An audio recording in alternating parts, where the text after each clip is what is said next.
Good morning, students. Today we are going to read a poem, chapter number 8, on Killing a Tree by Jeev Patel.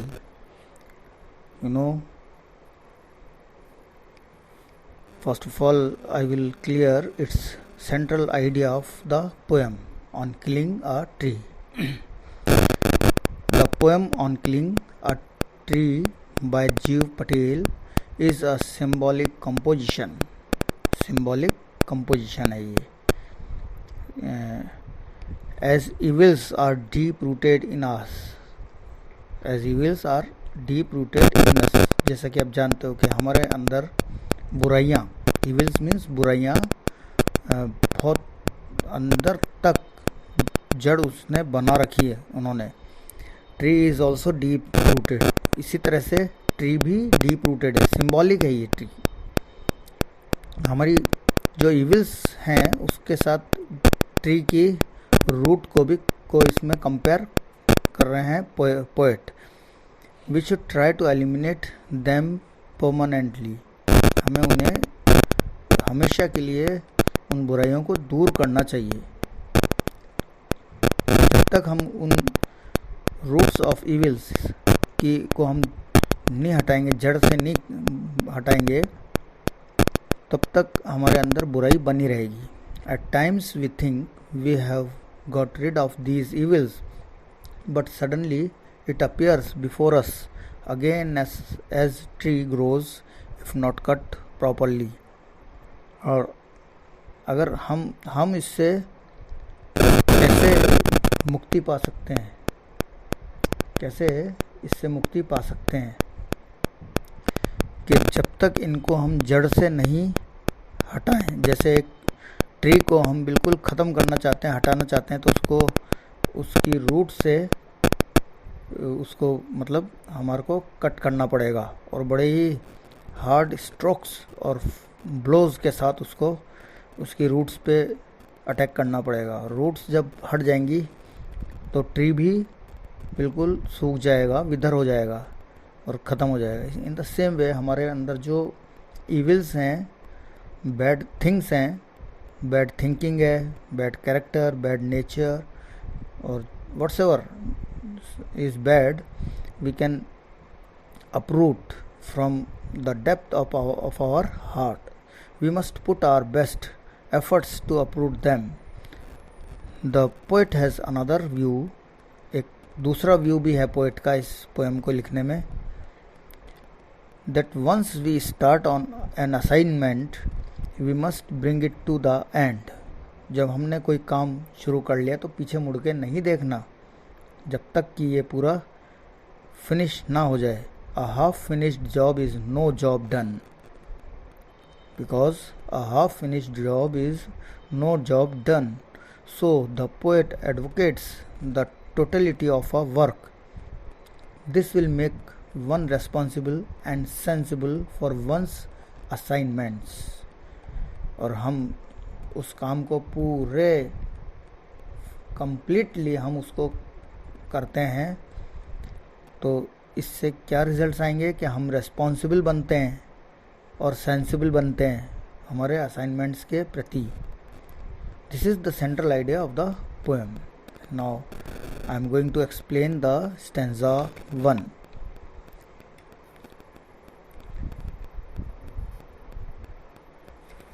It takes much time to kill a tree, not a simple jab of the knife will do it. It has grown slowly, consuming the earth, rising out of its bleeding.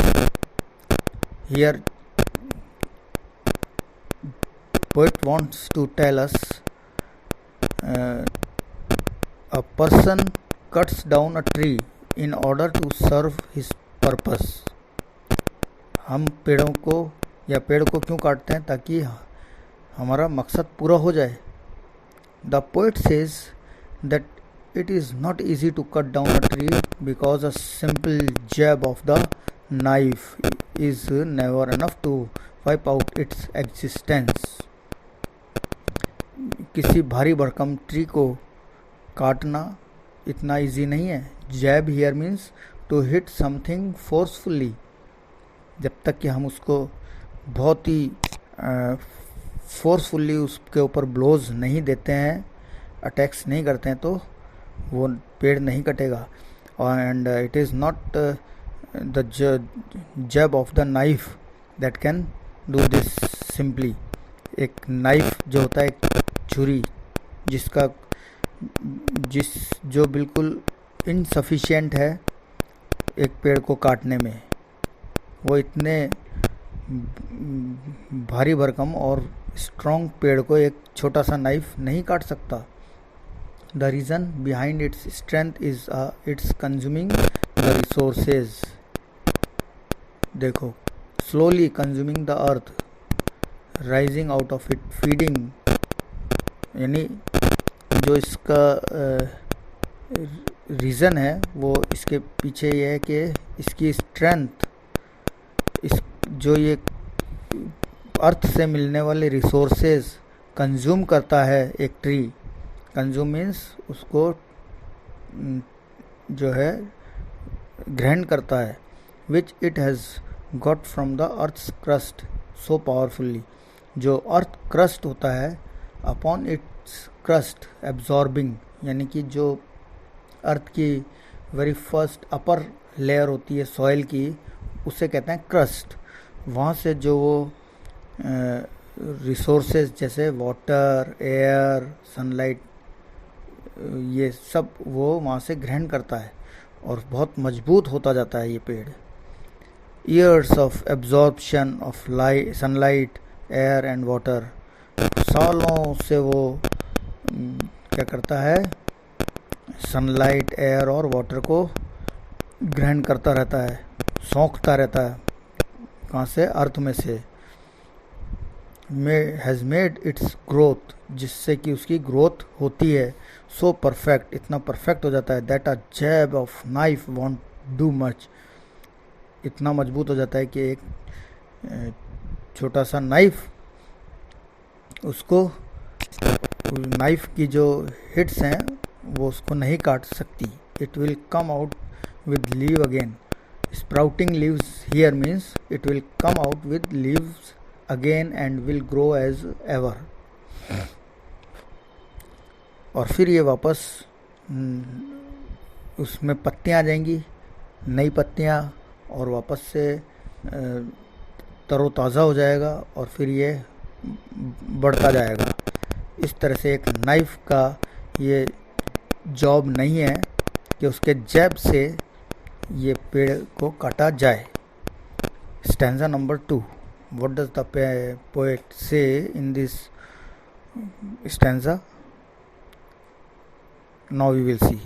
So hack and chop, but this alone won't do it. Not so much pain will do it. The bleeding bark will heal, and from close to the ground will rise curled green twigs, miniature buffs, which if unchecked will expand again to former size. Here hack means cutting with heavy blows, बहुत भारी चोटें दे करके एक पेड़ को काटना, that is hack. And chop means simply cut in piece. In this stanza the poet further states the ways of cutting a tree. As the jab of knife was not sufficient, the poet advises us to hit the tree severely in the form of hacking and chopping. अब ऐसे knife, छोटे मोटे चाकुओं से तो ये कटेगा नहीं, लेकिन पोएट यहाँ पर हमको एडवाइस करता है कि हमें इसको बहुत ही सीवियरली, यानी कि बहुत ही पावरफुली इसके ऊपर हैकिंग और चॉपिंग करना पड़ेगा. क्या जोर से इसके ऊपर कुल्हाड़े चलाने पड़ेंगे, समझे ना. But this alone want do it, but the poet contrast. अब यहाँ पे पोएट कॉन्ट्रास्ट करता है, अपोजिट बात बताता है. That even that won't enough to kill the tree. और ये भी इतनी भारी भरकम चोटें चॉपिंग और हैकिंग की, ये भी सफिशिएंट नहीं है, इनफ नहीं है ट्री को काटने में. This hacking and chopping wood raise a pain to the tree. क्या कहता है देखो, not so much pain will do it, the bleeding bark will heal and from close to the ground will rise curled green wing. देखिए, this hacking and chopping wood raise a pain, इस तरह से उसके ऊपर चोटें करने से उसको पेन तो होगा, but not good enough to kill it. उस पेड़ को चोट दर्द तो होगा, लेकिन फिर भी ये एनफ नहीं है. क्या एनफ नहीं है? हैकिंग एंड चॉपिंग, उसको मारने के लिए, उस ट्री को पूरा डिस्ट्रॉय करने के लिए.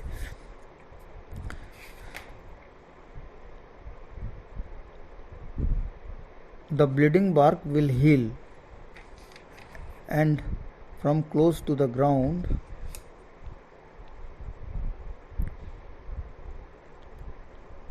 the bark will ooze, leak out होना.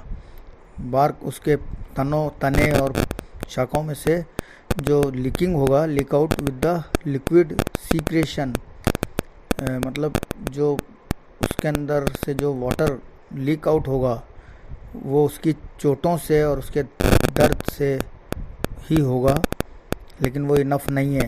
But over a period of time, लेकिन वो भी एक समय तक चलेगा और वो वापस से हील हो जाएगा. हील मीन्स वो पेड़ वापस से स्वस्थ हो जाएगा. Then the fighting spirit of the tree will make it alive again. इस तरह से वो सब चोटें उसकी ठीक हो जाएंगी, उसका ब्लीडिंग वो सब ठीक हो जाएगा एक दिन, और वापस वो जो है ग्रोथ करने लग जाएगा. It will start from close to the ground, यानी from close to the ground will rise curled green twigs. देखो, इट विल क्या कहते हैं, but over a period of time it gets healed, then the fighting spirit of the tree will make it alive again. अब जो पेड़ की fighting spirit है, struggle करने की जो उसकी पावरफुल स्पिरिट है, वो उसको वापस से जिंदा कर देगी, मतलब जीवित कर देगी और स्वस्थ बना देगी. From close to the ground it will start a new life, और वापस वो ग्राउंड से यानी कि रूट्स से अपनी एक नई लाइफ स्टार्ट करेगा. Again by giving rise to new leaves, उसमें नई नई पत्तियां वो पेड़ अपने अंदर ग्रो करेगा. एंड स्मॉल बब्स, और छोटी छोटी डालियां भी उसके अंदर निकल जाएंगी. इस तरह से it will grow newly and it will become very fresh. These will make the trees so glorious again. देखो, which if unchecked will expand again to former size.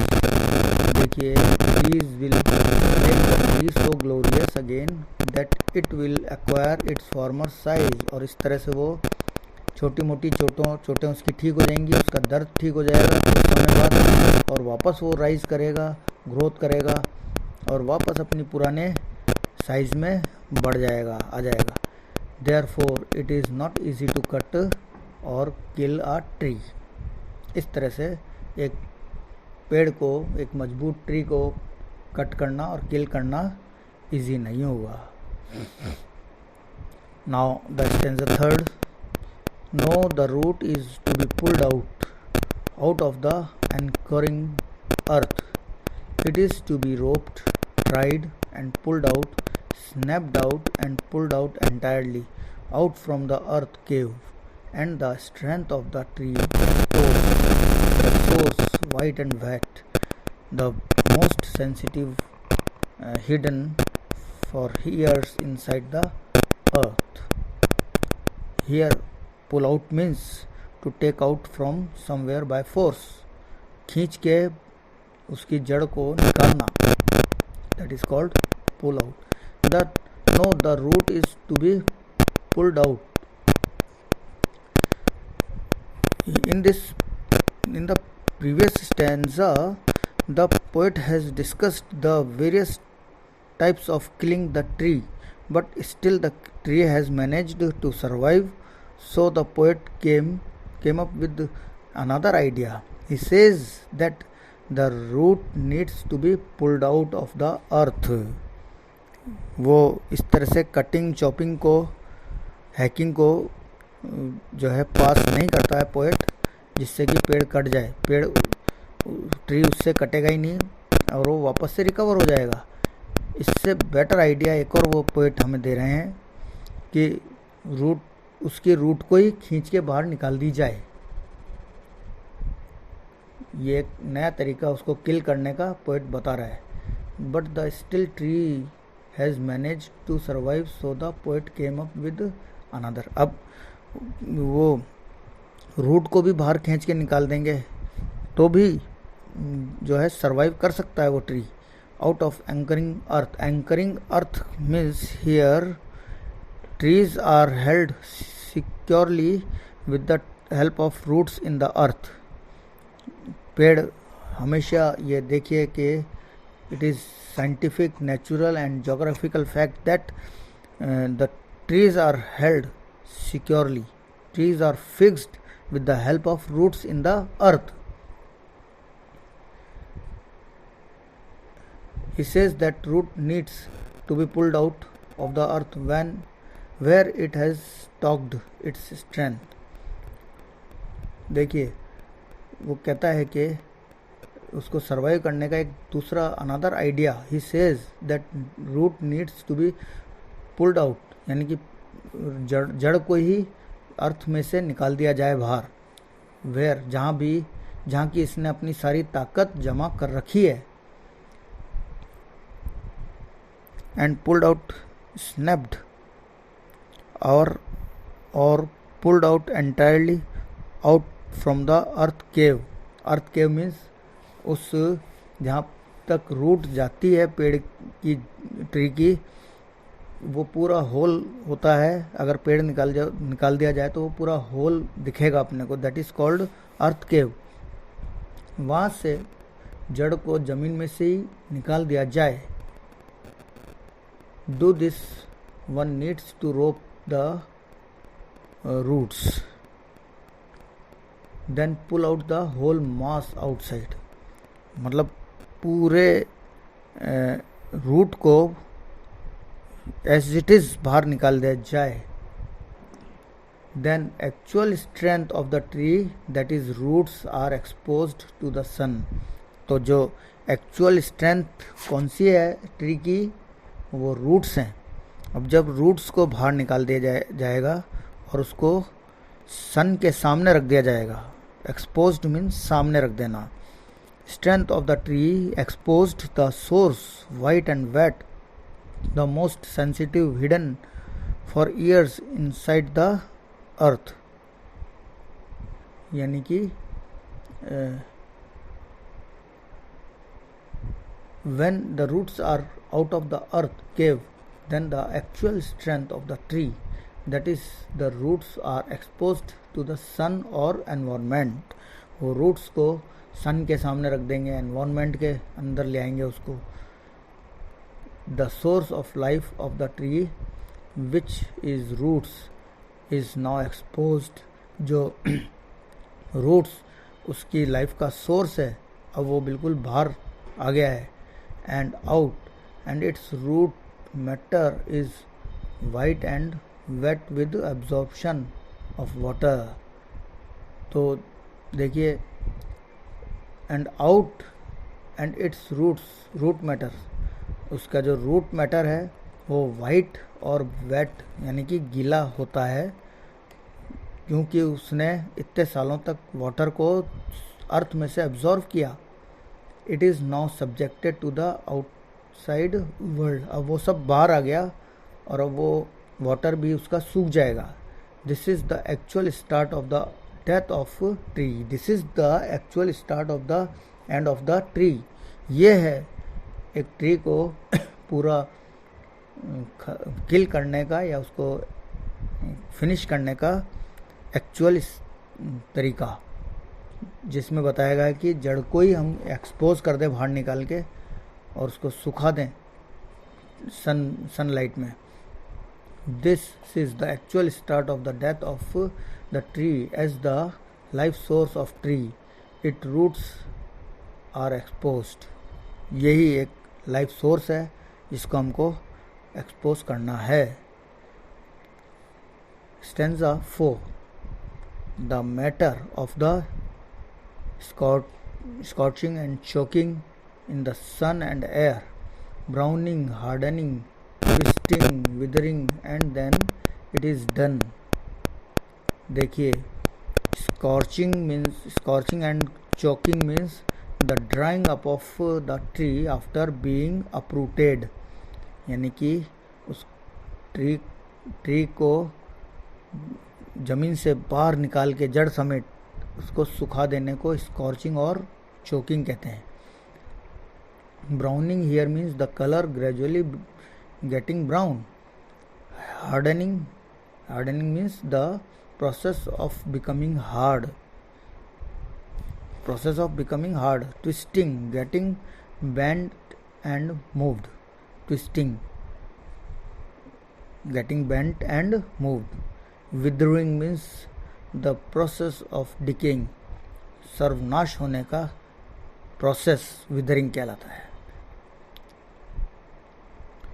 In the previous stanza, the poet discussed the way a tree is uprooted and exposed to the surrounding. When the tree is uprooted and left open in the surrounding, then the sun starts drying it up with the burning heat. अब सन उसको start कर देगा अपनी burning heat से सुखा देने का की क्रिया अब शुरू हो जाएगी. This intense heat makes the root of the tree getting choked in the air and sunlight. इस तरह से रूट अब एयर और सनलाइट में सूखती जाएगी, क्योंकि इंटेंस यानी continuous heat is being produced by the sun. Heat makes the root brown. Here, heat makes the root brown. Root को सुखा के वो ब्राउन कर देता है. पहले वाइट था, अब वो ब्राउन हो गया सूख के. Which was white earlier and hardens. Browning, hardening, twisting, withering. यानी जो वो पहले वाइट था अब वो ब्राउन हो गया और कठोर हो गया वो इस पेड़. It by soaking all the moisture content जो एनवायरनमेंट में मॉइस्चर और नमी पाई जाती है उसको सोक करके यानी कि उसको एब्जॉर्ब करके वो कठोर होता गया और अपना कलर भी उस पेड़ ने चेंज कर दिया. Now it has turned brown, and then it is done. Then the root starts twisting from original shape. अब रूट भी जो ओरिजिनल शेप होती है वो छोड़ देती है, वो ट्विस्ट होना शुरू हो जाती है, यानी कि घुमावदार बन जाती है. एंड फाइनली गेट्स विदर्ड, और एंड में वो सूख जाती है जगह जगह से. This brings the actual end to the life of the tree. इस तरह से एक पेड़ का एक्चुअल एंड, उसका एक्चुअल डिस्ट्रक्शन आ पहुंचता है.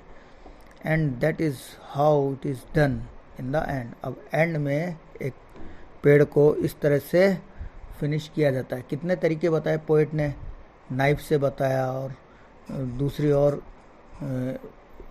जो हैवी एंड स्ट्रॉन्ग टूल्स से उसको काटना बताया. सब कुछ कर लो लेकिन फिर भी ट्री विल नॉट डाई. बस एक तरीका उसने एंड में जो आइडिया दिया वो है कि इसको अपरूटेड कर दो, इसकी रूट्स बाहर निकाल के सन में और मॉइस्चर में सुखा दो. देन इट विल टर्न, मतलब चेंज इट्स कलर और सब कुछ चेंज हो जाएगा, इसका शेप चेंज हो जाएगा। इस तरह से ये धीरे धीरे gradually it will wither, it gets withered. The poet takes us into a detailed account how we kill a tree. इस तरह से मैंने बताया कि पोएट ने हमें डिटेल में यह पूरा ब्यौरा दिया कि एक पेड़ को कैसे मारा जा सकता है। What suffering does it have to face, और क्या क्या मुसीबतें, सफरिंग्स यानी परेशानियां इसमें फेस करनी है। And how harsh our attitude is, हमारा एटीट्यूड कितना हार्श और टफ होता है। फॉर द वंस, किसी दूसरे लोगों के प्रति कितना टफ और कठोर हमारा नेचर होता है।